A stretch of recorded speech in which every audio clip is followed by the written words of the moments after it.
Hi, my name is Rachel Pearce. I'm a tax partner at Carpenter Box, and I'm going to be talking today about the announcements made in the Spring Budget 2023 that could have an impact on the construction and real estate sector.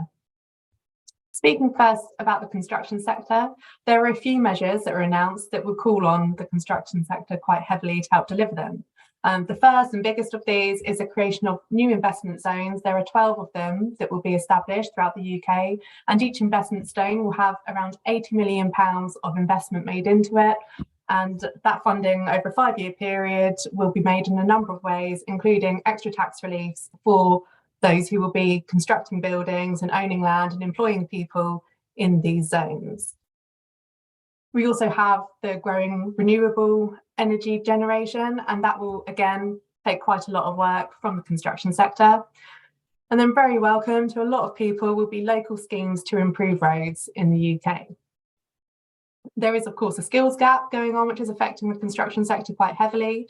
And in the budget, there were some announcements made to try and encourage people to return to work who are over 50 and may have retired early. Whether or not that can impact and help the construction sector very much will remain to be seen. And of course, with the slightly more physical aspect of the jobs, it's likely that those over 50s might not be able to fill some of those vacancies, but I'm sure that there is some benefit still to be gained for the sector. It was no surprise that the corporation tax hike to 25% from this April is going to take place as planned. And with that, we see the expected drop and removal of the super deduction, which has been in place for a couple of years. When the super deduction was first introduced, that created a tax relief rate of 130% for businesses who were purchasing new plant and machinery. And the reason that was introduced was to encourage businesses to carry on making those investments in plant and machinery in the years leading up to this pre-announced corporation tax hike. So it's no surprise that that's now being removed. And the effective rate of that super deduction at 130% was to give businesses pretty close to 25% tax relief. And what we've seen the super deduction being replaced with is a fully expensing relief, which is still going to be available for the next 3 years to businesses who are purchasing new plant and machinery, much in the same way as with the super deduction. And this means that businesses can get 100% tax relief at the new 25% corporation tax rate, if that's the rate of tax that they're paying in respect of their plant and machinery. So that's, again, very welcome. It will help to stimulate investment into plant and machinery and will be a valuable relief, I'm sure, for many in the construction sector.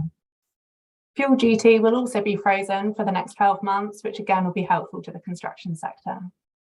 Now to the real estate investment side of things, the budget was actually fairly quiet with not many changes at all announced. We had anticipated some changes to stamp duty rules, and those have not taken place in this budget. Property landlords will have extra time now before they have to comply with making tax digital. So they will now have until April 2026, which is a deferment of a couple of years before having to report their rental income and the details of their rental business on a quarterly basis to HMRC. And that change is expected, when it is finally introduced in 2026, to impact landlords who have gross rental income of more than £50,000 per year.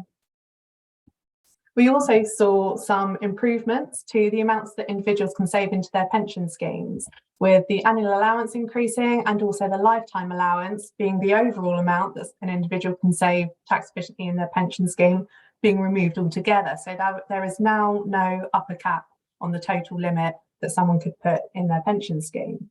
And something that might be of interest to those who are investing in commercial property could be to revisit strategies of investing in commercial property through their pension scheme, which can be an incredibly tax efficient way to make those sorts of investments.